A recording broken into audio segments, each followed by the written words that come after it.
Download aplikasi Bekal Islam dan kunjungi web bekalislam.com.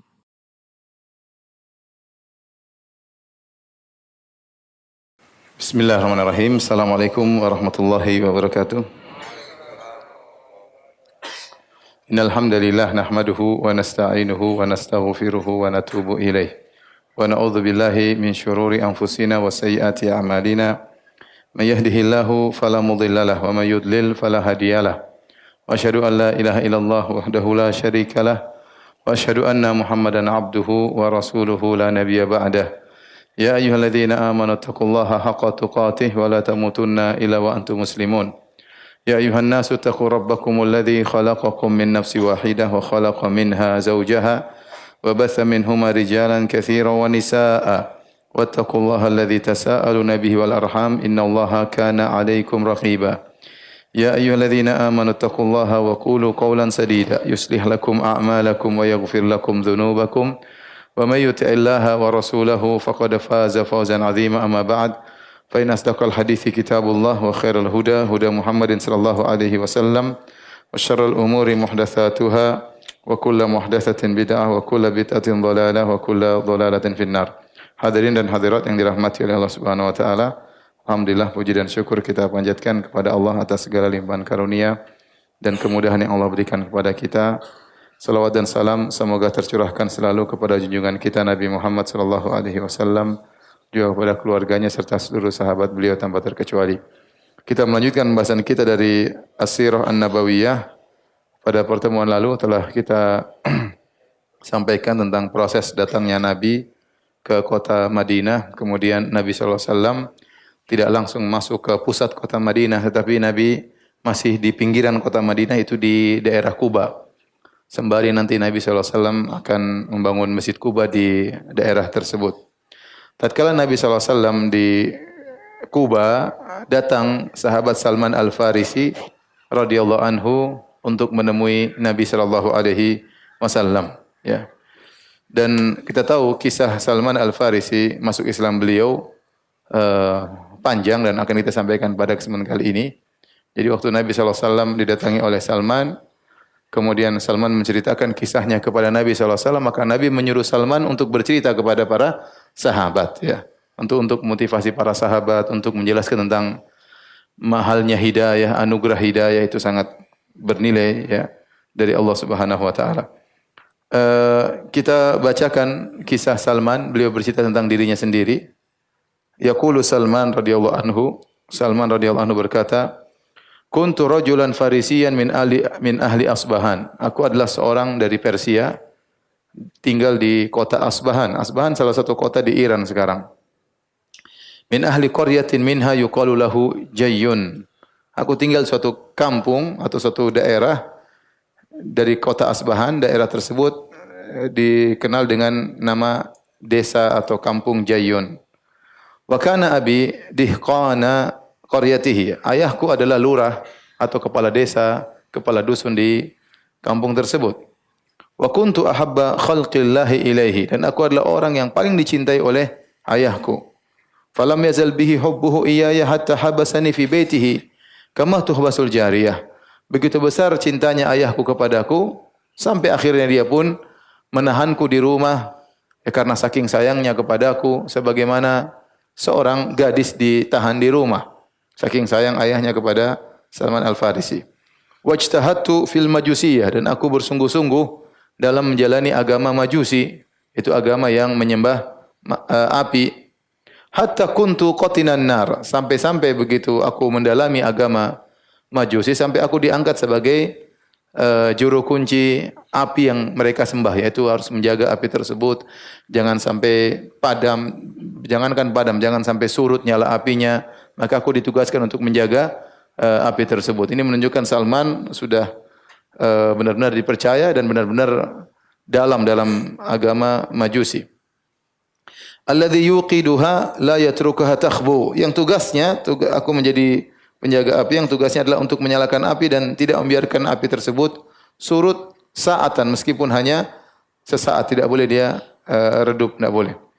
Qala, kemudian Salman berkata, wa kanat li abi dhai'atun 'azimah. Ayahku punya suatu urusan yang besar, maksudnya suatu urusan yang harus dia kerjakan, mungkin perdagangan, mungkin sawah ladang, jadi ada suatu yang dia urus. Qala fasyughila fi bunyanin lahu yauman. Suatu hari ayahku sibuk membangun suatu bangunan, dia sibuk, ya. Maka dia berkata kepadaku, faqala li, ya bunayya, inni qad syughiltu fi bunyani hadzal yaum am dhayati. Wahai putraku, aku sibuk ngurusi bangunanku ini pada hari ini, sehingga aku tidak sempat nengok urusanku yang besar tersebut, ya. Apakah sawah, apakah tijarah? Salman tidak menyebutkan ada apa yang diurus oleh ayahnya, tetapi kata ayahnya, fadhhab fattali'aha. Karena saya tidak bisa ngurus urusanku tersebut, pergilah engkau coba tengok, entah sawah, entah perdagangan, entah yang lainnya. Wa amarani fiha bi ba'dhi ma yurid. Kemudian dia juga perintahkan aku untuk aku kerjakan sebagian yang dia inginkan. Fa kharajtu uridu dhai'atahu. Maka aku pun keluar untuk menuju ke harta atau urusan ayahku tersebut, pekerjaan ayahku tersebut. Famarartu bi kanisatin min kanaisin nasara. Di tengah perjalanan aku melewati suatu gereja dari gereja-gereja orang-orang Nasara. Fasami'tu aswatahum fiha wa hum yusallun. Dan aku mendengar suara mereka di situ, mereka sedang salat, itu mereka sedang berdoa, sedang beribadah. Wa kuntu la adri ma amrun nasi li habsi abi iyaya fi baiti. Aku ternyata tidak tahu apa yang terjadi di sekitar di masyarakat. Hal ini dikarenakan ayahku menahanku di rumah. Karena saking sayangnya aku ditahan di rumahnya, akhirnya aku kuper, kurang pergaulan. Aku tidak tahu ternyata ada agama lain di kampungku. Itu agama Nasara. Kaget, dia ada suatu tempat ibadah, orang-orang beribadah di situ dan dia mendengar suara orang-orang ibadah di situ. Kata Salman, falamma marartu bihim wa sami'tu aswatahum dakhaltu alaihim. Tatkala aku melewati mereka, aku mendengar suara mereka, aku pun masuk menemui mereka. Anzur ma yasnaun. Aku ingin lihat apa yang mereka kerjakan. Qala falamma ra'aituhum a'jabani salatuhum. Tatkala aku melihat mereka sedang beribadah, sedang salat, maka menakjubkan aku ibadah yang mereka lakukan. Wa raghibtu fi amrihim, dan aku jadi senang dengan kegiatan mereka. Wa qultu, aku berkata, hadza wallahi khairun minad din alladhi nahnu alaihi. Demi Allah, ini lebih baik daripada agama Majusi yang aku berada di atas agama tersebut. Fa wallahi ma taraktuhum hatta gharabatis syams. Aku terus di situ di gereja, lihat mereka beribadah, kegiatan mereka, dia tertarik, ya, sampai akhirnya matahari terbenam. Wa taraktu dhai'ata abi wa lam atiha, dan aku tidak pergi ke pekerjaan ayahku, harta ayahku atau urusannya, ya, karena sampai malam dia di gereja, ya. Faqultu lahum, aku berkata kepada orang Nasara, aina aslu hadzal din? Dari mana sumbernya agama ini? Qalu bisyam. Agama ini datang dari Syam, dari negeri Syam. Syam itu maksudnya Suriah, Palestina, Lebanon, ya, Yordan dan sekitarnya. Qala thumma raja'tu ila abi. Kemudian aku pun pulang menuju ayahku. Waqad ba'atha fi talabi, dan dia telah ngirim orang untuk cari aku di mana. Wa syaghaltuhu an amalihi kullihi. Saking sibuknya cari aku sampai dia tidak bisa kerja hari itu sama sekali. Sibuk cari apa? Anaknya Salman. Karena ayahnya sangat cinta kepada Salman. Qala falamma ji'tuhu, kata Salman, tatkala aku bertemu dengan ayahku, qala, maka dia bertanya, ai bunayya aina kunta? Wahai putraku, tadi engkau di mana? Alam akun ahidtu ilaika ma ahidtu? Bukankah aku telah pesan kepada engkau apa yang aku tugaskan? Qala qultu ya abati. Maka aku berkata, wahai ayahanda, marartu binasin yusalluna fi kanisatin lahum fa'ajabani ma ra'aitu min dinihim. Aku tadi melewati sekelompok orang, mereka sedang beribadah di gereja mereka, dan apa yang aku lihat dari agama mereka menakjubkan aku. Fallahi ma ziltu indahum hatta gharabati syamsu. Aku terus bersama mereka di gereja mereka sampai akhirnya matahari terbenam. Qala, ayahnya berkata, "Ai bunayya, laisa fi dzalika dini khair." Wahai putraku, tidak ada kebaikan dalam agama tersebut. Dinuka wa dinu abaika khairun minhu. Agamamu dan agama nenek moyangmu lebih baik daripada agama itu. Qala qultu kalla wallahi innahu la khairun min dinina. Wahai ayahanda, tidak. Demi Allah, agama itu lebih baik daripada agama kita. Jadi Salman ngeyel sama bapaknya. Qala fa khafani, maka ayahku khawatir, ini anakku sudah bahaya nih kena syubhat. Ayahku sudah tertarik dengan agama lain. Masalahnya bapaknya ini kan kepala desa, repot. Kalau anaknya menyimpang, anaknya sudah terkenal, sudah jadi petugas penjaga api, tiba-tiba berubah, repot, berat bagi mereka. Berat bagi ayahnya Salman. Maka saking khawatirnya kepada Salman, faja'ala fi rijli qaidan, summa habasani fi baitihi. Maka ayahku pun masang belenggu di kakiku supaya ke mana-mana berat, ya udah dibelenggu, ditahan di rumah, jangan keluar-keluar. Qala Salman. Salman berkata, "Wa ba'athu ila an-nasara fa qultu lahum, idza qadima 'alaikum raqbun minasyam tujjarun minan nasara fa akhbiruni bihim." Aku kirim surat kepada orang-orang Nasara atau kirim utusan, ya.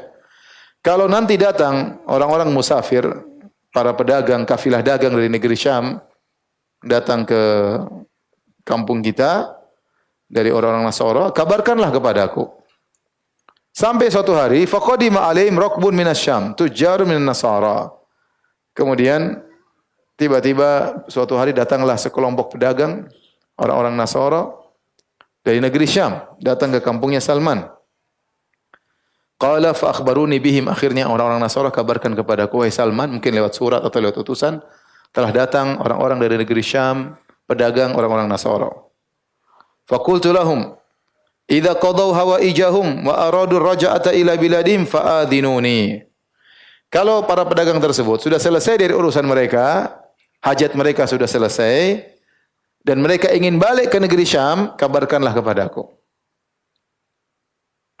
Falamma aradu raja'ah ila biladihim akhbaruni bihim. Tatkala para pedagang dari negeri Syam, orang-orang Nasara tersebut sudah selesai dari urusan mereka, sudah berdagang jual beli, kemudian mereka ingin balik ke negeri Syam, maka orang-orang Nasara mengabarkan kepada Salman, ya, bahwasanya mereka akan kembali ke negeri Syam. Kata Salman, fa alqaitul hadida min rijli, aku pun melepaskan belenggu besi dari kakiku.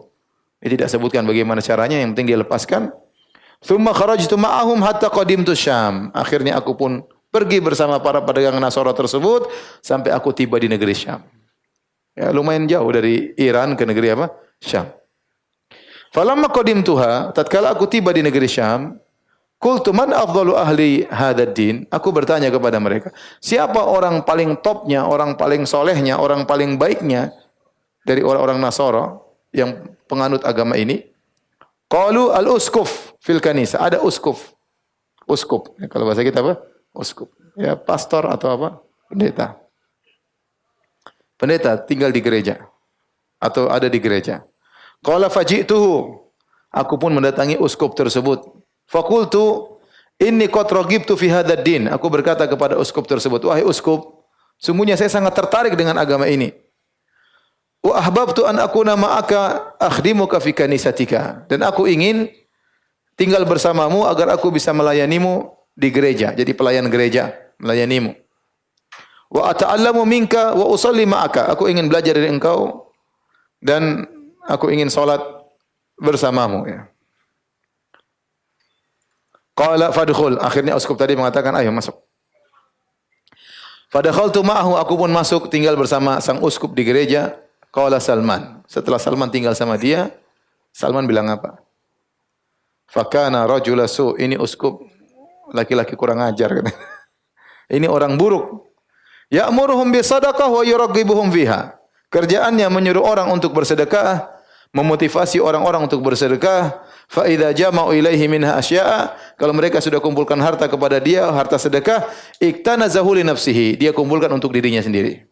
Dia enggak kasih orang miskin, dia kumpulkan buat dirinya sendiri. Ya.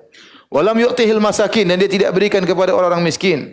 Hatta jama'a sab'a khilalin min dhahabin wa wariq, sampai dia kumpulkan 7 gentong isinya emas dan perak. Jadi kalau ada jamaah datang, sedekah itu bagus, kumpulin duit buat dia. Sampai sekarang banyak seperti itu. Oleh karenanya Allah mengatakan, inna katsiran minal ahbari war ruhbani la ya'kuluna amwalan nasi bil batil wa yasudduna an sabilillah. Kata Allah, sungguhnya banyak dari para ruhban, daripada pendeta dan uskup-uskup, yang mereka makan harta manusia dengan cara kebatilan. Walladzina yaknizuna adh-dhahaba wal fiddata wa la yunfiquna fi sabilillah fabashshirhum bi'adzabin alim ya. Dan orang-orang yang menyimpan ya, itu para pendeta yang mereka mengumpulkan harta, mereka simpan untuk diri mereka sendiri, maka mereka akan mendapatkan azab yang pedih. Ya. Jadi inilah kerjaannya uskup ini. Dia kumpulkan harta banyak sampai 7 galon, 7 gentong isinya emas dan perak. Qala Salman, wa abghadtuhu bughdhan syadidan. Aku pun benci sama orang ini dengan kebencian yang luar biasa. Subhanallah ya. Salman ini benar-benar Allah kasih hidayah. Biasanya orang pertama kali dapat seperti ini, wah parah agamanya, langsung kabur. Tapi dia tidak kabur, dia sabar. Harusnya kan pertama kali ketemu kecewa kan? Ya. Orang bayangkan orang baru mau masuk Islam misalnya. Baru masuk Islam tahu-tahu dapat ustadz begini, kira-kira gimana? Dia kabur, enggak mau lagi masuk Islam. Ini Salman baru masuk Nasrani, pertama dapat orang pendeta, pendetanya benar seperti ini. Ya. Kata Salman, wa abghadtuhu bughdhan syadidan lima ra'aituhu yasna. Aku pun benci kepadanya kebencian yang sangat besar karena aku lihat kelakuannya. Summa mata, kemudian orang ini pun meninggal dunia. Tolong maju-maju ya. Ikhwan, rapat-rapat. Rapat-rapat dikit.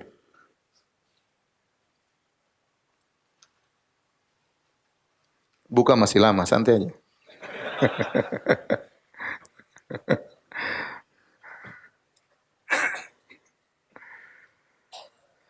Maka summa mata, rupanya uskup sang pendeta ini akhirnya tewas.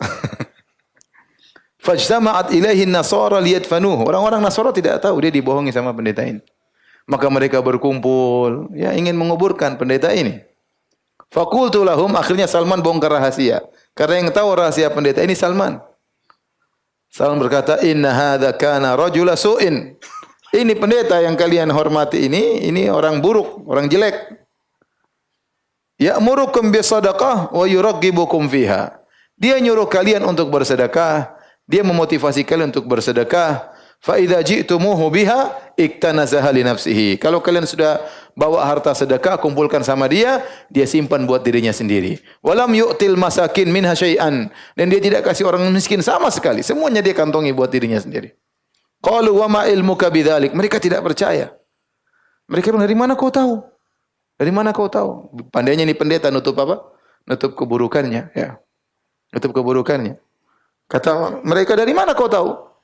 Qala faqultu ana adullukum ala kanzi. Aku akan tunjukkan tentang harta simpanannya. Qalu fadullana alaihi. Tolong tunjukkan kepada kami mana harta simpanannya.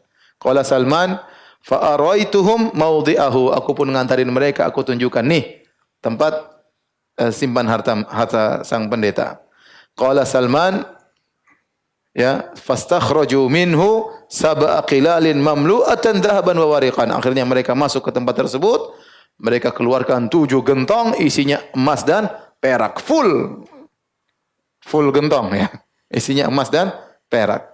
Qala falamma ra'auha, Salman berkata tatkala mereka melihat emas dan perak yang disimpan oleh dipendam oleh atau disimpan oleh sang pendeta, qalu wallahi la nadfinuhu abadan. Mereka pun ngamuk, kata mereka, demi Allah kita tidak akan kuburkan pendeta ini, enggak mau kuburin uskup ini.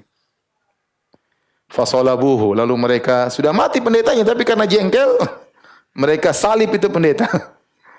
Summa rajamu bil hijarah, mereka lempar dengan apa? Batu. Mereka enggak mau kuburin pendeta itu karena saking jengkelnya selama ini. Ya, sakitnya tuh di sini ya, karena mereka selama ini dibohongin. Bayangkan ini, lihat sangka orang soleh, orang baik, selalu menyeru kepada sedekah. Mereka sudah semangat bersedekah, menyangka dapat pahala banyak, tahu-tahu hartanya tidak sampai ke orang miskin, disimpan sama sang pendeta. Tsumma ja'u bi rajulin akhar, akhirnya mereka cari pendeta pengganti. Faja'aluhu bi makanihi, akhirnya pendeta baru ini yang memegang jabatan uskup yang lama tadi. Qala yaqulu Salman, Salman berkata, "Fama ra'aitu rajulan la yusallil khamsa ara annahu afdalu minhu." Aku tidak pernah melihat ada orang yang non muslim yang tidak salat 5 waktu yang lebih baik daripada orang ini, karena Nasara tidak salat 5 waktu. Kata Salman, aku tidak melihat selain muslim yang lebih baik daripada orang ini, orang baik sekali. Azhada fid dunya, orangnya zuhud dalam urusan dunia. Wala tidak ada yang lebih zuhud daripada dia dalam urusan dunia. Wala arghaba fil akhirah, tidak ada orang yang lebih semangat tentang akhirat daripada pendeta ini. Wala ad'aba lailan wa naharan minhu, dan tidak ada yang continue dalam beribadah seperti pendeta ini. Qala Salman berkata, fa ahbabtu hubban lam uhibbahu min qabli. Aku pun mencintainya dengan cinta yang sangat luar biasa. Aku tidak pernah cinta sama orang seperti cintaku kepada pendeta yang ini. Fa aqamtu ma'ahu zamanan. Aku pun tinggal bersama dia beberapa waktu, beberapa lama. Tsumma hadaratuhul wafat. Kemudian pendeta ini akhirnya mau meninggal dunia. Fakultu, aku berkata kepadanya, ya fulan, wahai fulan, inni kuntu ma'aka fa ahbabtuka hubban lam uhibbahu min qablik.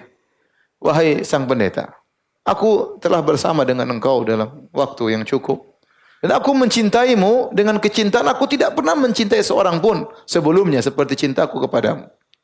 Wa qad hadaraka ma tara min amrillah, dan sekarang telah hadir di hadapanmu yaitu sakaratul maut, ya. Telah datang keputusan Allah, engkau akan meninggal dunia. Fa ila man tusibi wa ma ta'muruni. Kalau kau meninggal, kepada siapa aku harus pergi? Siapa yang kau wasiatkan kepada aku untuk aku temui? Siapa yang kau perintahkan aku untuk aku datangi? Qala, sang pendeta berkata, ai bunayya, wahai putraku, wallahi ma a'lamu ahadan al-yawma ala ma kuntu alaihi. Demi Allah, sekarang aku tidak tahu seorang pun yang seperti aku kondisinya. Artinya semua lagi rusak, ya. Nasara lagi rusak zaman itu.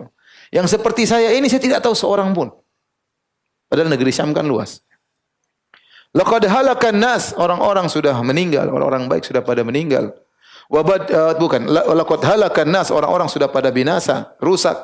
Wa baddalu wa taraku, mereka sudah rubah-rubah agama, dan mereka taraku aktsara makanu alai, dan mereka telah meninggalkan kebanyakan perkara yang dahulu mereka di atasnya. Artinya sudah terjadi perubahan. Bid'ah, syirik campur semua dalam agama Nasara. Kata dia, illa rajulan bil Mausil. Ada satu orang yang saya tahu masih baik seperti aku. Tinggalnya di Mausil. Al-Mausil di Irak. Dari negeri Syam pergi ke Irak, jauh lagi. Wa huwa fulan, namanya si fulan. Fa huwa ala ma kuntu alaihi, dan dia berada di atas apa yang aku jalani sekarang ini. Falhaq bihi, temuilah dia. Qala Salman, falamma mata wa ghayyib, tatkala dia pun meninggal dunia, pendeta ini lalu dikubur, lahiqtu bi sahibil Mausil, aku pun pergi ke Irak, aku cari si fulan tersebut. Akhirnya aku ketemu dengan dia. Faqultu lahu, aku berkata kepada orang tersebut, ya fulan, inna fulanan awsani inda mauti an alhaqa bika. Wahai fulan, sungguhnya temanku pendeta si fulan telah, tatkala dia akan meninggal dunia, dia telah wasiatkan kepadaku untuk menemui engkau. Wa akhbarani annaka ala amrihi, dan dia kabarkan bahwasanya engkau sama dengan agama dia. Qala faqala li, akhirnya orang ini berkata, aqim indi, tinggal bersamaku. Tidak disebut ini pendeta atau bukan, ya. Tapi dia orang soleh dari Nasara. Kata dia, kalau gitu tinggal sama aku. Fa aqamtu indahu, aku pun tinggal bersama orang ini. Fa wajadtuhu khairu rajulin ala amri sahibi. Aku dapati ternyata dia orang yang baik, sama persis seperti pendeta yang temanku dulu itu. Falam yalbath an mata, namun tidak lama kemudian akhirnya dia pun meninggal dunia. Falamma hadratuhul wafat, tatkala dia akan meninggal dunia, qultu lahu, aku berkata kepadanya, ya fulan, inna fulanan awsa bika ilaika. Sungguhnya si fulan pendeta dulu di negeri Syam mewasiatkan kepada aku untuk menemui engkau. Wa amarani bihuluqi bika, dan dia menyuruhku agar aku menemui engkau. Wa qad hadaraka minallahi azza wa jalla ma tara, dan sekarang telah ada di hadapanmu kematian. Fa ila man tusibi wa ma ta'muruni. Kalau kau meninggal, siapa yang harus aku temui? Siapa yang kau perintahkan aku agar aku datangi? Qala ay bunayya. Maka dia berkata, wahai putraku. Ini orang makanya sudah berumur semuanya. Ya, Salman masih muda. Makanya dia mengatakan, wahai bunayya, wahai putraku. Wallahi ma a'lamu rajulan ala mithli ma kunna alaihi. Demi Allah, aku tidak tahu seorang pun yang berada di atas aku dan pendeta tersebut, di atas jalan kami. Illa rajulan binasibin, kecuali ada seorang laki tinggalnya di Nasibin. Nasibin itu antara Mausil dengan antara Irak dengan negeri Syam. Balik lagi menuju ke di tengah-tengah antara Irak dengan Syam. Huwa fulan, namanya si fulan. Falhaq bihi, temuilah dia. Qala Salman. Salman berkata, falamma mata wa ghayyib, tatkala orang ini meninggal dunia, kemudian dikuburkan, lahiktu bi sahibi nasibin. Aku pun pergi ke kota Nasibin menemui orang tersebut. Ini orang keberapa yang ditemui Salman?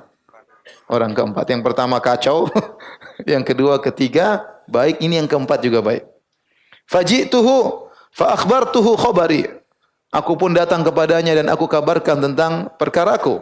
Wa ma amarani bihi sahibi, dan aku kabarkan aku diperintahkan oleh kawanku di Mausil atau guruku di Mausil untuk menemuimu. Qala fa aqim indi. Kata dia, kalau gitu tinggal bersamaku. Fa aqamtu indahu, aku pun tinggal bersamanya.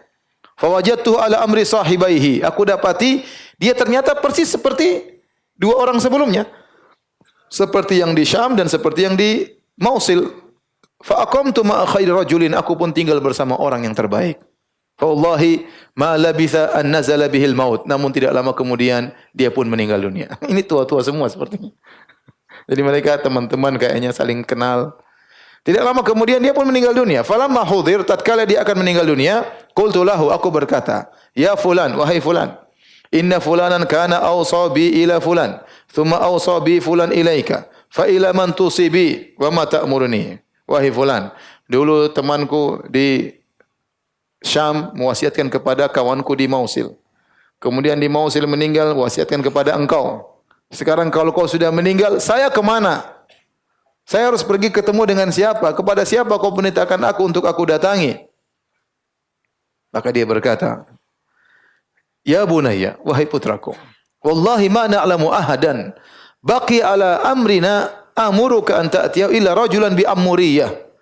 Kata dia, demi Allah wahai putraku, aku tidak mengetahui seorang pun yang masih tersisa agamanya seperti agama kami untuk kau datangi kecuali seorang laki yang ada tinggal di Amuriyah. Amuriyah itu di Turki ya. Salman safar sana sini.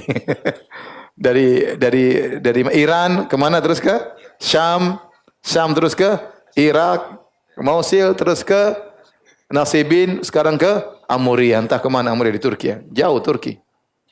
Turki jauh ya, dekat Eropa sana. Fa innahu ala mithli ma nahnu alaih. Ini perjalanan cari hidayah panjang sekali. Sungguhnya dia masih berada di atas agama kami.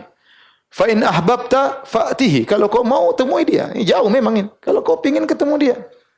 Qala fa innahu ala amrina. Sungguhnya dia berada di atas agama kami. Qala Salman, falamma mata wa ghayyib lahiktu bi sahibi Amuriyah. Tatkala dia pun meninggal dan dikuburkan, aku pun menyusul orang tersebut di mana, di Amuriyah di Turki. Akhirnya Salman ketemu dengan orang tersebut. Wa akhbartuhu bi khabari. Aku kabarkan kepada dia tentang kisahku. Faqala aqim indi. Kalau gitu kau tinggallah bersamaku. Fa aqamtu ma'a rajulin ala hadi ashabihi wa amrihim.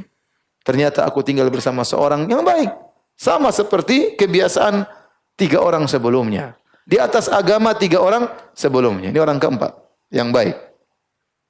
Qala Salman, sementara dia kerja sama lelaki ini di Amuriyah, waqtasabtu, aku pun kerja, hatta kana li baqaratun wa gunaimatun. Sampai aku punya beberapa ekor sapi dan aku punya juga kambing. Qala thumma nazala bihi amrullah, kemudian dia pun akan meninggal dunia. Falamma hudhira, tatkala dia akan meninggal, qultu lahu, aku berkata, ya fulan, inni kuntu ma'a fulanin fa awsa bi fulanun ila fulan wa awsa bi fulan ila fulan thumma awsa bi fulan ilaik fa ila man tusi bi wa ma ta'murni. Wahai fulan, ya, dulu saya pertama sama pendeta di mana? Di Syam. Kemudian dari Syam saya dioper ke mana? Mausil, ke Irak. Dari Mausil over ke Nasibin. Dari Nasibin sekarang ke Antum, ke Amuriyah. Kalau kau meninggal saya harus kemana? Siapa orang kelima yang harus aku pergi temui? Apa kata dia? Qala ya bunayya. Ini yang terakhir, enggak ada lagi. Wallahi ma a'lamuhu asbaha ala ma kunna alaihi ahadun minan nasi amuruka an ta'tiyahu. Demi Allah, aku tidak tahu lagi siapa yang harus aku perintahkan agar kau temui dia di atas muka bumi ini. Udah habis semuanya. Enggak ada lagi. Makanya kan waktu Nabi diutus dalam Sahih Muslim, Kata Nabi sallallahu alaihi wasallam, "Inna Allaha maqata ala ahli al-ardi Arabahum wa ajamahum illa baqaya min ahlil kitab." Sungguhnya Allah sedang murka kepada penduduk bumi seluruhnya, yang Arab maupun selain Arab, kecuali tersisa dari ahlul kitab. Artinya tinggal sedikit, masih ada yang di atas tauhid. Inilah orang-orang yang ditemui oleh Salman. Tatkala ketemu orang ini terakhir di Amuria, dia berkata, "Saya tidak tahu lagi siapa yang harus kau temui. Tidak ada lagi. Walakinahu, akan tetapi, qad adhallaka zamanu nabiyyin huwa mab'utsun bidini Ibrahim." Sebentar lagi akan tiba suatu zaman diutusnya seorang nabi yang dia berada di atas agama Ibrahim. Yakhruju bi ardil Arab, dia akan keluar di negeri Arab, negeri orang-orang Arab.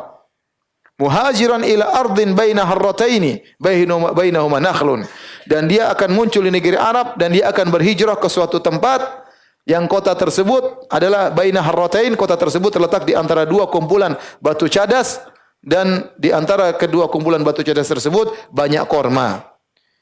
Bihi alamatun la takhfa. Nabi ini punya beberapa alamat yang tidak samar. Apa alamat tersebut? Ya'kulul hadiyah. Nabi akan diutus ini makan hadiah. Wala ya'kulus sadaqah, dan dia tidak makan sedekah. Baina katifaihi khatamun nubuwah, dan di antara dua pundaknya ada cap kenabian. Fa in istata'ta an talhaqa bitilkal bilad faf'al. Kalau kau mampu untuk menyusul ke tempat tersebut, maka lakukanlah. Saya tanya sama antum. Dari Saudi ke Turki naik pesawat berapa jam? Hah? Siapa yang pernah ke Turki? Mampir umrah ke Turki? Berapa jam? 4 jam. Jauh tidak itu? 4 jam naik pesawat kalau jalan kaki. Kalau naik berarti jauh sekali dari Turki ke mana? Ke Arab ya. Jauh. Ini perjalanan jauh. Dan ini, pendeta ini menyebutkan, atau bukan pendeta, orang soleh ini menyebutkan ciri-ciri Nabi SAW. Dia diutus di Arab, ciri pertama, ciri kedua, dia akan berhijrah ke satu tempat yang tempat lokasinya adalah dua harratain, itu kota Madinah maksudnya. Kalau kota Madinah itu ada Harra Syarqi, ada Harra Gharbiyah, itu kumpulan batu cadas, tidak mungkin ditempati. Di antara dua batu cadas tersebut ada daerah ditempati. Dan di antara dua batu cadas tersebut ada pohon-pohon korma. Itulah kota Madinah. Kata orang soleh tadi, ini Nabi akan berhijrah ke tempat ini. Kemudian ciri berikutnya, dia tidak makan, atau 3 ciri yang berkaitan dengan Nabi. Dia pertama tidak makan hadiah.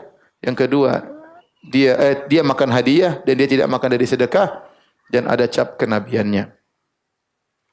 Dan begitulah Nabi SAW. Nabi SAW di antara sifatnya la yaruddul hadiah. Nabi tidak menolak hadiah. Kalau ada yang kasih hadiah, Nabi terima. Dan biasanya Nabi balas dengan hadiah yang lebih, ya. Kalaupun Nabi tidak bisa beri hadiah, tidak bisa balas hadiah, ya, kalau Nabi tidak terima hadiah, maka Nabi pasti kasih uzur. Mohon maaf, Nabi sebutkan uzur karena dia tidak bisa menerima hadiah. Sama suatu hari Nabi SAW tatkala sedang berihram, kemudian ada seorang sahabat yang kasih hadiah berupa hewan buruan yang bernama Sa'ab bin Jathamah. Dia kasih daging hasil buruan.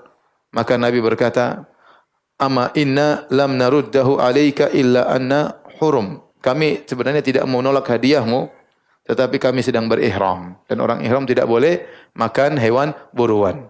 La taqtulu sayda wa antum hurum. Kata Allah, wahai orang beriman, janganlah kalian berburu hewan buruan sementara kalian sedang apa? Ihram. Jadi Nabi kalau tolak hadiah, Nabi pun kasih uzur. Disebutkan uzurnya. Qala Salman, thumma mata wa ghujib. Kemudian orang ini pun meninggal dan dikuburkan. Famakastu bi amuriyata masya Allah an amkuth. Aku pun tinggal di Amuriyah beberapa waktu. Thumma marra bi nafarun min kalbin tijaran. Kemudian ternyata ada sekelompok Arab dari kabilah Kalb, ya, datang melewati Amuriyah dalam rangka berdagang. Fakultu lahum, aku berkata kepada orang-orang Arab ini, tahmiluni ila ardil Arab, maukah kalian mengantarkan aku ke negeri Arab? Wa u'tikum baqarati hadhihi wa gunaimati hadhihi. Aku akan berikan kepada engkau sapi-sapiku ini, kepada kalian sapi-sapiku ini sebagai upah, dan juga kambingku, dengan syarat antar aku ke negeri Arab. Pengorbanan, ya. Butuh biaya, ya. Qalu na'am. Kata mereka iya. Ya. Mereka iya. Fa ataitumuha fahamalu wa hamaluni. Aku pun berikan kepada mereka sapi-sapiku dan kambingku, lalu mereka pun membawaku. Hatta idza qadimu bi Wadil Qura. Tatkala mereka bawa aku sudah sampai satu tempat namanya Wadil Qura, yaitu antara Madinah dengan negeri Syam, ya. Antara Madinah dan negeri Syam, karena Syam sebelah utaranya Madinah. Jadi kalau menuju Madinah menuju selatan. Suatu tempat antara Syam dengan kota Madinah. Zalamuni, mereka pun menzalimiku. Fabauni min rajulin min Yahuda abdan, lalu mereka jual aku kepada seorang Yahudi. Kata mereka, ini budak kami, beli. Akhirnya Salman dibeli sama orang Yahudi sebagai budak. Subhanallah, ujian ya. Mau cari Nabi setengah mati ya. Hilanglah sapi, kambing, sekarang jadi apa? Jadi budak. Fakuntu indahu, aku pun kerja sama orang Yahudi tersebut. Wa ra'aitun nakhla, aku lihat korma. Wah, ini korma, ini tanda-tanda. Kan di antara tanda-tanda Nabi akan berhijrah ke tempat yang banyak korma. Wa rajautu an takuna al-balad alladhi wasafa li sahibi. Dan aku berharap inilah negeri yang telah disampaikan kepadaku oleh kawanku di Amuriyah, negeri yang penuh dengan korma. Walam yahiqqa li fi nafsi fa bainama ana indahu qadima alaihi ibnu ammin lahu minal Madinah min Bani Quraidah fabta'ani minhu. Ya. Namun aku tidak bisa memastikan dalam diriku, ini benarkah kota tersebut? Ternyata bukan. Masih belum. Entah di mana kota tersebut ya. Apakah di Khaybar ya, karena Yahudi banyak tinggal di Khaybar, dan Khaybar itu sekitar 200 kilo dari kota Madinah. Ya, dari negeri Syam kalau masuk Madinah sekitar 200 kilo sebelum Madinah lewat Khaybar. Dia tidak jelas. Ternyata bukan kota tersebut. Aku pun tinggal bersama orang Yahudi ini. Tatkala aku tinggal bersama orang Yahudi ini, kemudian datanglah sepupunya dari Madinah. Ada sepupunya dari kota Madinah datang dari Bani Quraidah. Kemudian sepupunya ini beli aku. Akhirnya Salman dibeli. Dibawalah aku ke Madinah. Ya inilah ternyata baru dapat ya. Allah atur subhanallah. Ternyata dia menuju kota Madinah jadi budak dulu, kemudian dibeli sama Yahudi Madinah. Wallahi ma huwa illa an ra'aituha fa araftuha bi sifati sahibi. Tatkala aku lihat datang kota Madinah, aku lihat kota Madinah, aku tahu inilah kota yang dimaksud oleh temanku tersebut yang di Amuriyah. Fa aqamtu biha, aku pun tinggal di kota Madinah. Wa ba'atsallahu rasulahu, dan Nabi sudah diutus di kota Mekah. Tapi Salman bertahun-tahun di kota Madinah jadi budak. Berarti dia nunggu lama. Dia mengatakan aku tinggal di kota Madinah dan Nabi diutus di mana? Kota Mekah. Padahal Nabi baru ke Madinah 13 tahun kemudian. Berarti jadi budak lama banget ini. Wa ba'atsallahu rasulahu. Allah pun mengutus Nabi di kota Mekah. Fa aqam bi Makkah ma aqama. Tinggal lama dan subhanallah Salman sabar, bayangkan. Sabar. La asma'u lahu bi dzikrin. Aku tidak dengar sama sekali tentang itu Nabi. Ya, jadi dia bertahun-tahun. Ini Nabi yang dicari-cari mana ini? Enggak dengar. Bayangkan dia tidak dengar. Dulu enggak ada medsos, enggak tahu dengar. La asma'u lahu bi dzikrin ma ana fi min syughli rik. Terlebih lagi, aku tidak dengar berita tentang ada Nabi karena aku sedang sibuk jadi budak, banyak kerjaan. Kerja ini, kerja ini. Dan Salman tidak kabur, dia sabar. Dia nunggu, dia tahu ini kota yang dikatakan Nabi tersebut akan berhijrah. Maka dia sabar tinggal di situ. Tsumma hajara Rasulullah sallallahu alaihi wasallam ilal Madinah. Akhirnya Nabi berhijrah ke kota Madinah. Dan dia pun tidak tahu. Fa wallahi inni la fi ra'si adqin li sayyidi a'malu fihi ba'd al-amal. Hingga satu hari aku sedang naik pohon korma, ada kerjaan yang aku kerjakan di atas pohon korma atas perintah majikanku. Wa sayyidi jalisun, sementara majikanku duduk di bawah pohon korma, di bawahku persis. Ini pohon korma aku sedang manjat, lagi mungkin apain. Bosku lagi di bawah, kata Salman. Idz aqbala ibnu ammin lahu hatta waqafa alaihi. Tiba-tiba sepupunya datang, orang Yahudi juga, berdiri di hadapan bosku. Faqala, kemudian sepupunya berkata, "Fulan, qatalallahu Bani Qailah." Wahai fulan, semoga Allah membinasakan kaum Ansar Bani Qailah. Wallahi innahumul ana la mujtami'una bi Quba ala rajulin qadima alaihim min Makkah al-yaum. Demi Allah, mereka sekarang kaum Ansar sedang kumpul bertemu dengan seorang yang datang dari Mekah hari ini. Semoga Allah membinasakan mereka seluruhnya. Yas'umuna annahu nabi. Mereka menyangka, kaum Ansar menyangka orang datang dari Mekah ini adalah seorang nabi. Salman lagi di atas pohon. Sudah bertahun-tahun tidak pernah dengar tentang ini Nabi. Tiba-tiba dia dengar, betapa kagetnya dia. Qala Salman, falamma sami'tuha akhadatni urwa. Tatkala aku mendengar ngomongan dia, aku gemetar. Gemetar kaget. Hatta zanantu sa'askut ala sayyidi. Sampai aku menyangka aku bakalan jatuh. Menimpa bosku. Menjatuhi bosku. Dia tahan diri, tapi dia udah gemetar, kaget. Ini yang dia cari-cari selama ini sudah tiba. Ya, bayangkan betapa bahagianya Salman dengan berita tersebut. Wa nazaltu anin nakhla, aku pun turun dari korma. Faja'altu aqulu li ibni ammihi dzalik. Aku pun langsung ngomong sama sepupu bosku tersebut. Madza taqul? Apa yang kau ngomong tadi? Madza taqul? Apa yang kau ngomong tadi? Apa tadi kau bilang? Apa tadi kau bilang? Qala Salman faghadiba sayyidi falakamani lakmatan syadidatan. Bosku pun marah, dia pun tampar aku, pukul aku dengan pukulan yang keras. Summa qala ma laka wa li hadha. Salman, apa urusanmu dengan orang ini? Dengan apa? Muhammad, apa urusan? Aqbil ala amalik, sana kerja lagi. Biasa majikan. Aku berkata, la syai, enggak ada masalah. Enggak ada masalah. Inna ma aradtu an astathbitahu. Aku ingin tanya saja ulang, ingin ngecek dia ngomong apa tadi. Enggak ada apa-apa. Amma qala Salman, wa qad kana indi syai'un qad jama'tuhu. Saya punya sesuatu sedikit makanan atau saya sudah kumpulkan. Falamma amsaitu, tatkala tiba sore hari, akhadtuhu, aku ambil makanan yang sudah kumpulkan. Tsumma dhahabtu bihi ila Rasulillah sallallahu alaihi wasallam. Salman pergi ke Kuba menemui Nabi sallallahu alaihi wasallam. Wa huwa bi Kuba, dan Nabi sedang berada di Kuba. Fadakhaltu alaihi, aku pun menemui Rasulullah sallallahu alaihi wasallam. Faqultu, aku berkata, innahu qad balagani annaka rajulun saleh. Telah sampai kepadaku katanya engkau lelaki yang saleh. Wa ma'aka ashabun laka ghuraba dzawu hajah. Dan aku dengar kau punya teman-teman orang muhajirin yang bersamamu, mereka orang asing, bukan penduduk asli di sini, dan mereka punya keperluan, punya hajah. Wa hadza syai'un kana indi lis sadaqah. Ini saya kumpulkan sedikit makanan untuk sedekah buat engkau dan teman-temanmu. Fara'aitukum ahaqqa bihi min ghairikum. Aku lihat kalian yang lebih berhak untuk makan sedekah ini daripada selain kalian. Qala faqarrabtuhu ilaihi. Aku pun mendekatkan makanan tersebut kepada Nabi. Faqala Rasulullah SAW li ashabihi, maka Nabi berkata kepada para sahabatnya, kulu, muhajirin, makan. Pada para sahabat pada makan. Wa amsaka yadu falam ya'kul. Adapun Nabi tidak makan. Kenapa? Karena Nabi tidak makan apa?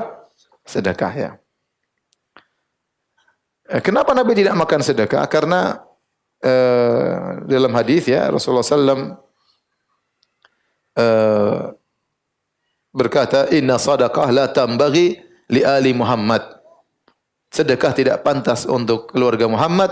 Innama hiya awsakhun nas. Karena sedekah itu kotoran-kotoran manusia. Maksudnya apa? Orang-orang bersedekah, sedekah itu fungsinya untuk membersihkan dosa-dosa mereka.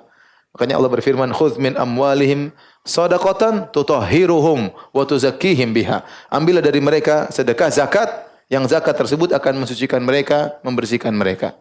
Jadi di antara fungsi zakat atau sedekah adalah untuk membersihkan manusia dari kotoran-kotoran. Mungkin ada waktu dia berdagang ada bohongnya, waktu dia ini ada kekurangannya, ya menghilangkan dosa-dosa. Maka tidak pantas dimakan oleh Nabi dan anak keturunannya dan ahlul baitnya. Tidak boleh. Maka waktu Nabi tidak makan,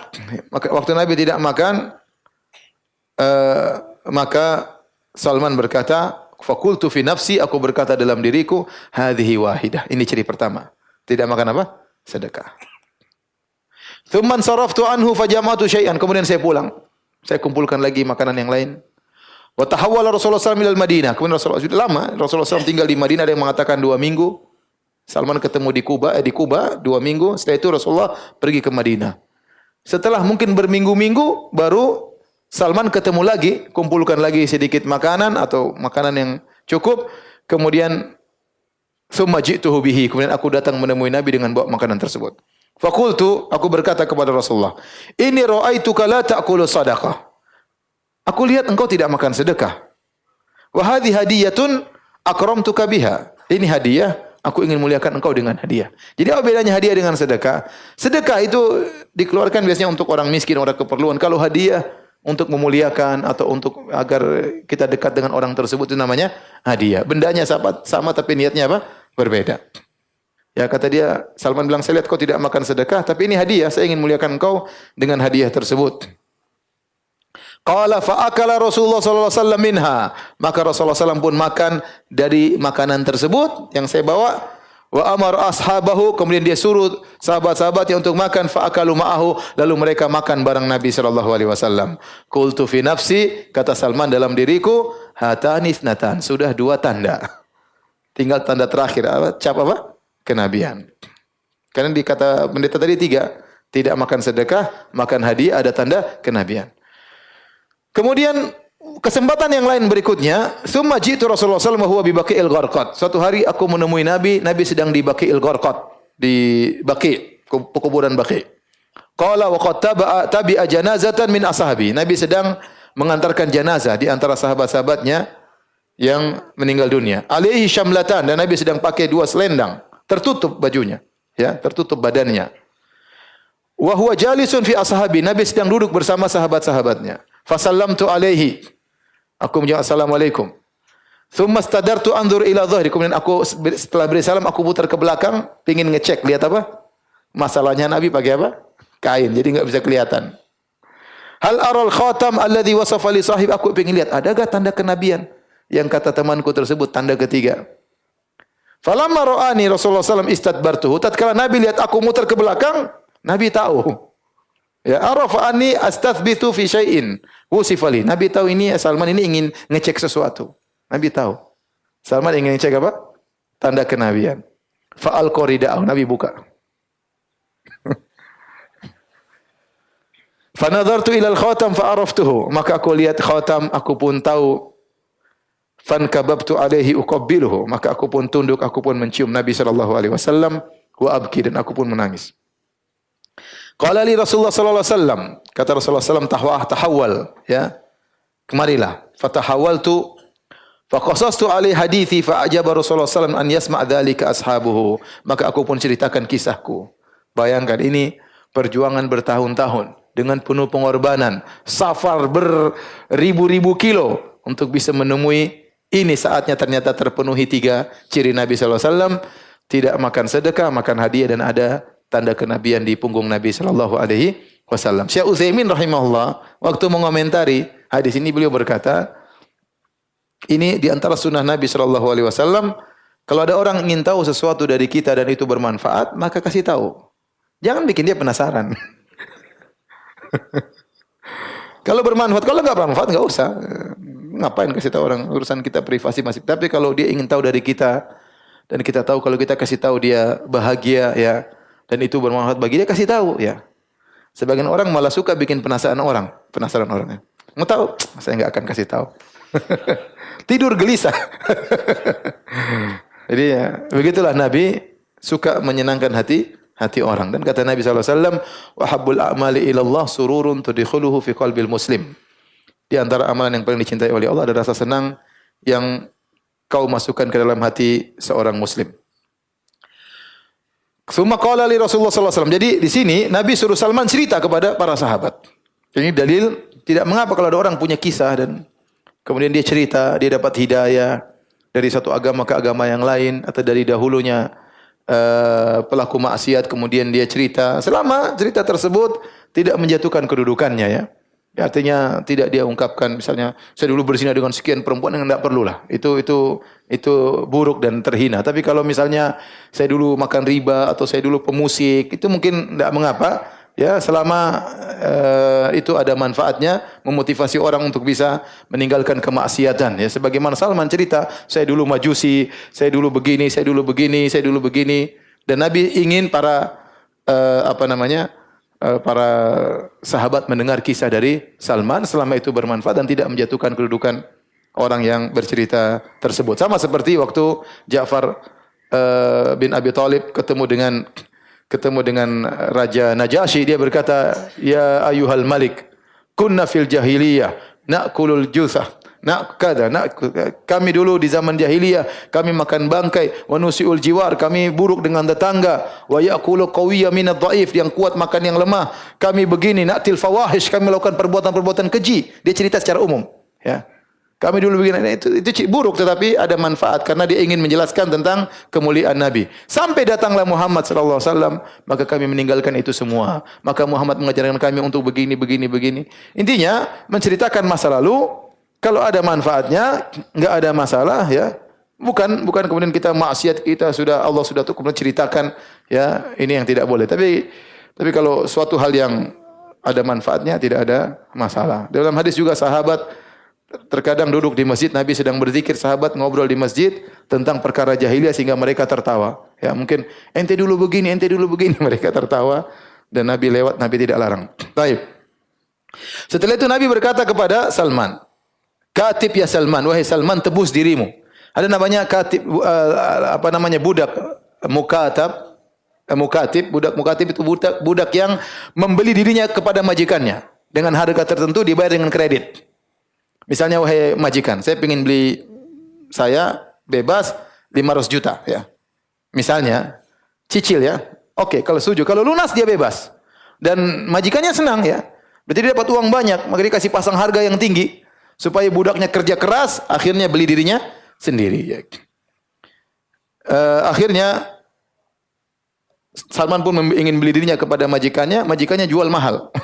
Kamu beli dirimu, harganya 300 pohon korma.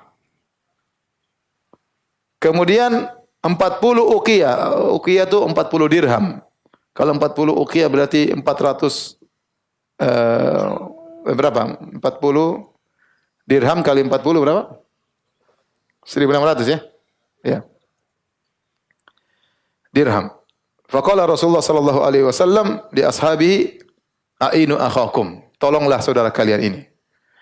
Maka orang-orang pun membantuku. Fa'anuni binakhl. Mereka pun bantu aku dengan korma. Ada orang yang membawa 30 widiyah. Satu orang datang bawa 30 bibit korma.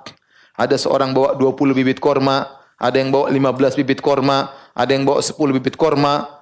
Ya, setiap orang sahabat Nabi membawakan bibit korma yang dia mampu. Sampai terkumpulkan 300 bibit korma. Sesuai dengan harga yang dipasang oleh majikannya. Kata Rasulullah SAW, "Idhab ya Salman, fakir laha." Wahai Salman, gali itu 300 ya, gali. Fa idza faraqta fa'tini akunu ana adha biyadi. Kalau kau sudah gali, jangan kau tanam, biar saya yang tanam, kata Nabi sallallahu alaihi wasallam. Akhirnya Salman pun gali 300 lubang untuk tanam korma. Kemudian Salman dibantu oleh sahabat-sahabat Nabi sallallahu alaihi wasallam. Sampai selesai, tatkala aku selesai, kata Salman, faji'tu fa akhbartu, aku datang kepada Nabi, ya Rasulullah, sudah siap. Dia tidak berani tanam, tunggu Nabi. Maka Rasulullah SAW pun pergi bersama Salman menuju ke tempat lubang-lubang tersebut. Ya, kemudian kami pun nuqarribu lahul wadiya, kami pun berikan kepada Nabi bibit tersebut. Maka Nabi yang tanam. Jadi maksudnya korma kecil ya. Nabi yang tanam semua. Masya Allah, Nabi yang tanam semuanya. 300 ditanam semua oleh Nabi. Kata Salman, ma matat minha wadiyatun wahidah. Tidak satu pun yang gagal. Semuanya apa? Tumbuh ya. Karena Nabi yang tanam. Fa'addaitun nakhla. Akhirnya setelah kormanya besar, saya pun bayar ya, tebus. Korma sudah selesai. Masih ada 40 uqiyah ya. Yang duit dari mana? Korma sudah, tinggal apa? Duit belum. Uqiyah itu 40 dirham, perak. Fa'utiya Rasulullah sallallahu alaihi wasallam bimithli baydhatid dajajah min dhahabin min ba'dil maghazi. Dan Rasulullah SAW akhirnya didatangkan semacam sebutir telur emas. Ya, emas seukuran sebutir telur ayam, emas seukuran sebutir telur ayam dari hasil ghanimah peperangan. Maka Nabi bertanya tentang Salman, "Ma fa'alal farisiyul mukatab?" Apa yang sedang dilakukan bagaimana kondisi orang Persia, budak yang sedang menebus dirinya? Akhirnya dipanggil Salman. Kata Nabi, "Khudh hadhihi fa'addi biha ma 'alaika ya Salman." Wahai Salman, ini ambil emas, bayar utangmu, karena tinggal utang perak aja yang belum.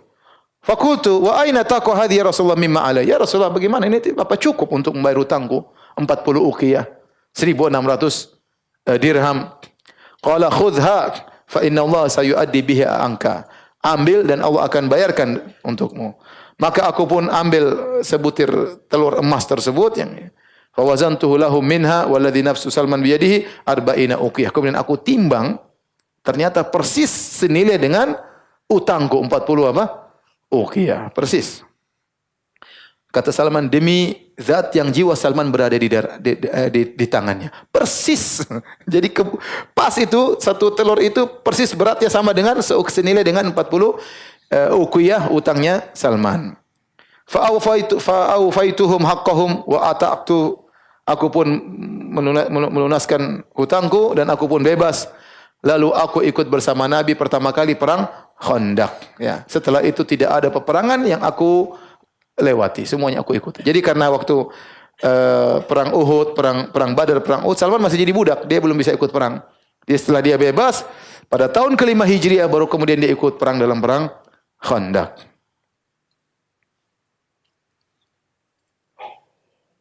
Bahkan dalam sebagian riwayat, Salman itu berpindah-pindah dari satu majikan ke majikan sampai 20 sekian majikan.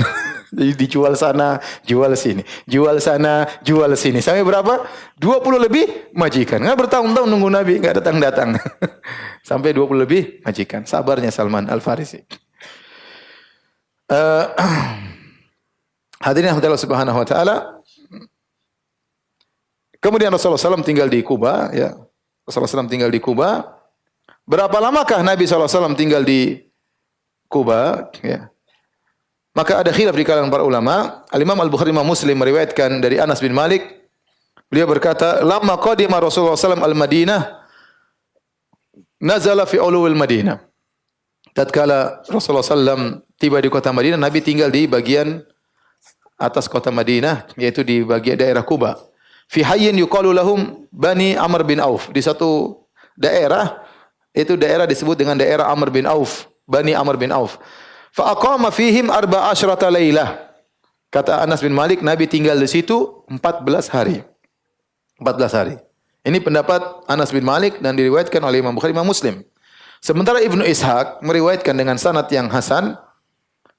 Ibnu Ishaq berkata dalam sirahnya, dia berkata bahwasanya Rasulullah SAW tinggal di Kuba 4 hari cuma. Hari Senin tiba, hari Selasa, hari Rabu, hari Kamis.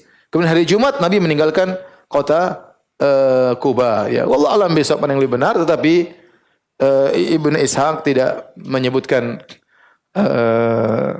sanadnya. Kalaupun dia sebutkan sanadnya maka riwayatnya adalah hasan. Adapun Anas bin Malik menyebutkan Nabi tinggal 14 hari tinggal di kota Madinah. Allah alam mungkin lebih benar Nabi tinggal 14 hari sekitar 2 minggu, karena selama Nabi tinggal di Kuba kemudian Nabi membangun apa? Masjid Kuba, dan itu butuh pekerjaan yang cukup untuk bisa membangun Masjid Kuba.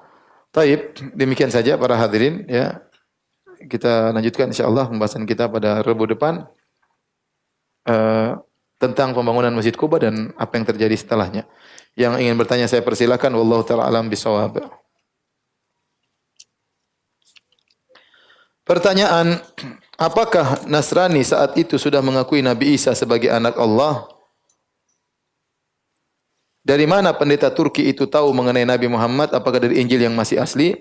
Jadi, sebagaimana yang dikatakan oleh pendeta atau bukan pendeta, orang soleh yang ada di Ammuri ya, di Turki ya, dia mengatakan ya orang-orang sudah berubah, sudah mengadakan perubahan ya. Jadi memang masih ada baqaya min ahlul kitab, dalam hadis kata Nabi SAW, tinggal beberapa segelintir kecil dari ahlul kitab yang masih berada di atas agama yang benar ya. Yang mereka tidak mengatakan bahwasanya Isa adalah anak Tuhan ya. Dan itu sampai sekarang masih ada ya. Saya sering sampaikan, saya punya kawan dari Amerika ya. Saya lupa dia dari Philadelphia atau dari Florida ya. Jelas dia di Amerika, kawan saya S3 bareng saya belajar. Dan dia menulis disertasi judulnya Al-Muwahhidun minan Nasara, yaitu ahli tauhid dari kalangan Nasara, yaitu orang-orang yang tidak meyakini Nabi Isa adalah anak Tuhan. Sampai sekarang masih banyak. Mereka meyakini Nabi Isa adalah nabi. Hanya saja mereka tidak beriman dengan Nabi Muhammad SAW. Itu masalahnya. Sama saja. Tapi mereka meyakini bahwasanya Nabi Isa bukan anak Tuhan. Dan itu sudah ada di zaman Nabi juga ada namanya sepupunya Khadijah, sudah pernah kita jelaskan, yaitu Waraqah ibnu Naufal. Waraqah ibnu Naufal tanassar, dia Arab tapi dia masuk Nasrani, dan dia di atas Hanafiyah. Di atas Hanifiyah itu bertauhid, tidak berbuat kesyirikan, tidak menyembah berhala dan tidak menyembah Nabi Isa. Jadi eh, di zaman tersebut ini orang-orang yang ditemui oleh Salman ini tidak ada yang musyrikin.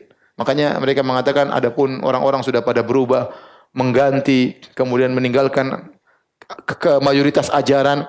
Dari mana dia tahu? Dia tahu dari Injil. Insya Allah dari Injil. Mungkin dia dapat dari Injil, berita dari Injil bahwasanya akan ada seorang nabi begini-begini dan seterusnya.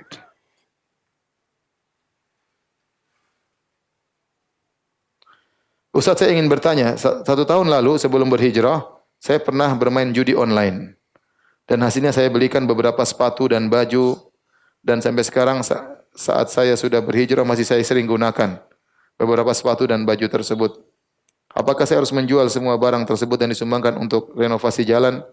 Atau saya cukup bertobat sama seperti pelaku riba? Mohon sarannya, Ustaz, karena ini selalu mengganjal di hati saya.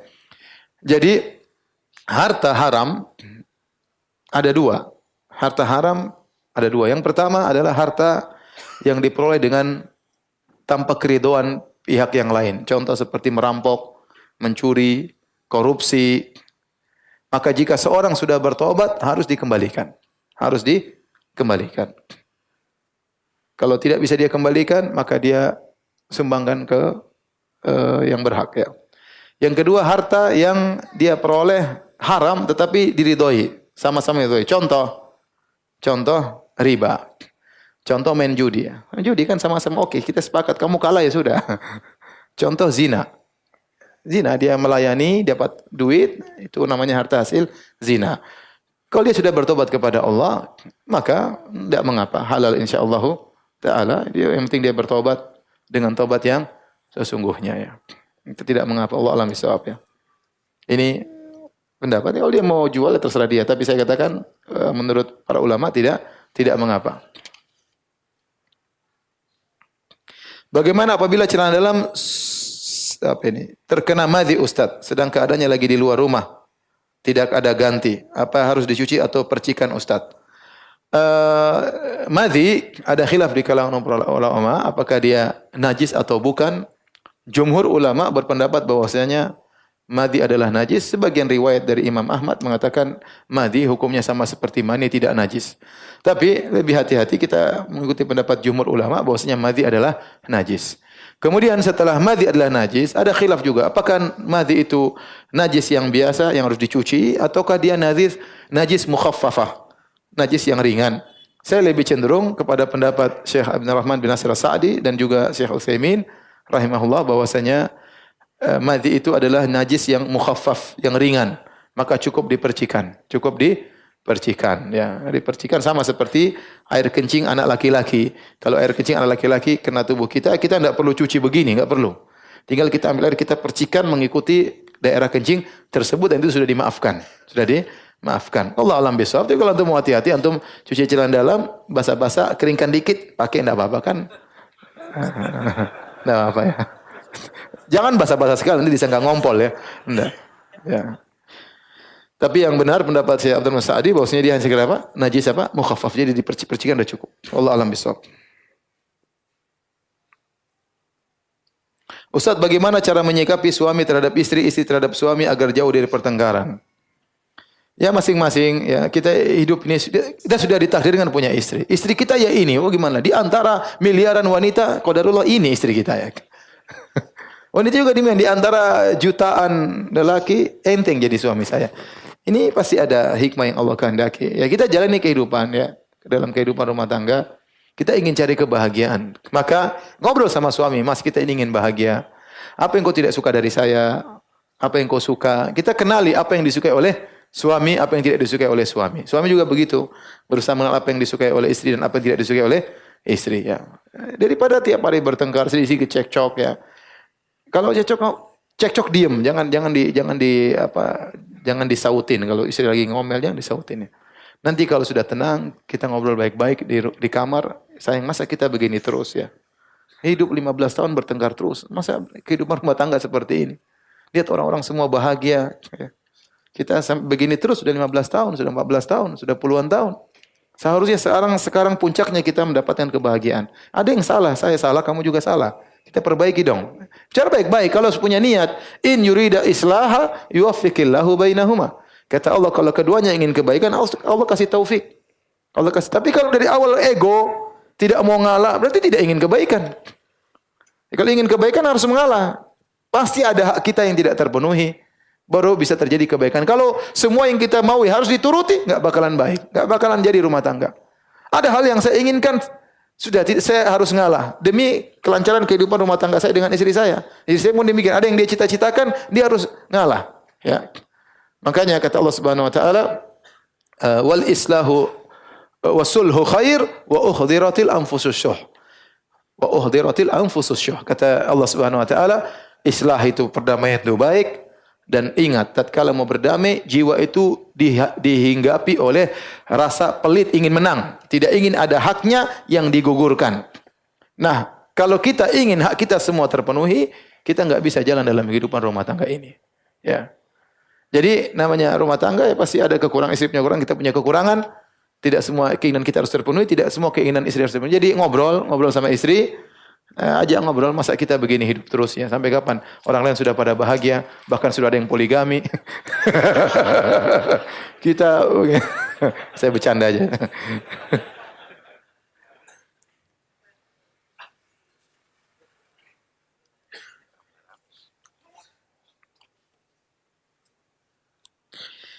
Di luar tema, menikahi wanita yang menjadi tulang punggung keluarganya. Bagaimana sikap suami setelah mengetahui wanita yang dinikahinya merupakan tulang punggung keluarganya, sedangkan pekerjaannya mengharuskan tidak pakai hijab atau kerudung?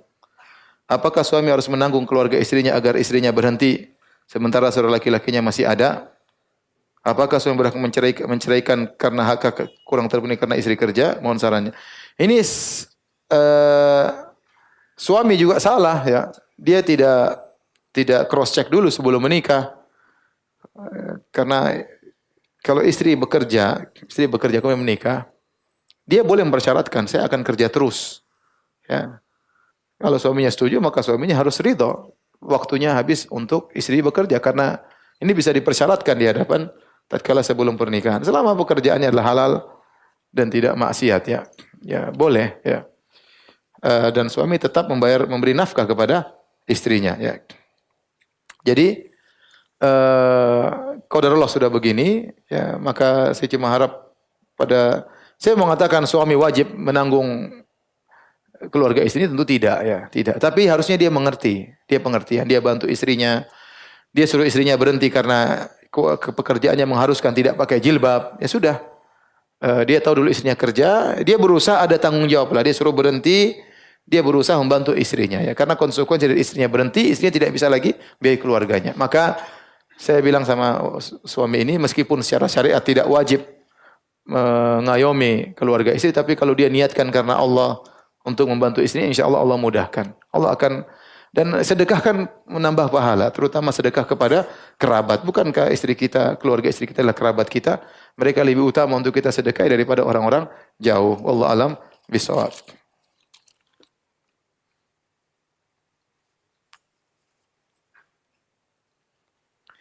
Mohon kiat-kiatnya untuk terus berjuang mencari kebenaran dan istiqomah mencari kebenaran seperti Salman Al-Farisi radhiyallahu anhu. Sebagian kita bertekad untuk hijrah lalu bertemu dengan orang yang mengaku bermanhaj salaf tapi tidak mencerminkan akhlak salaf.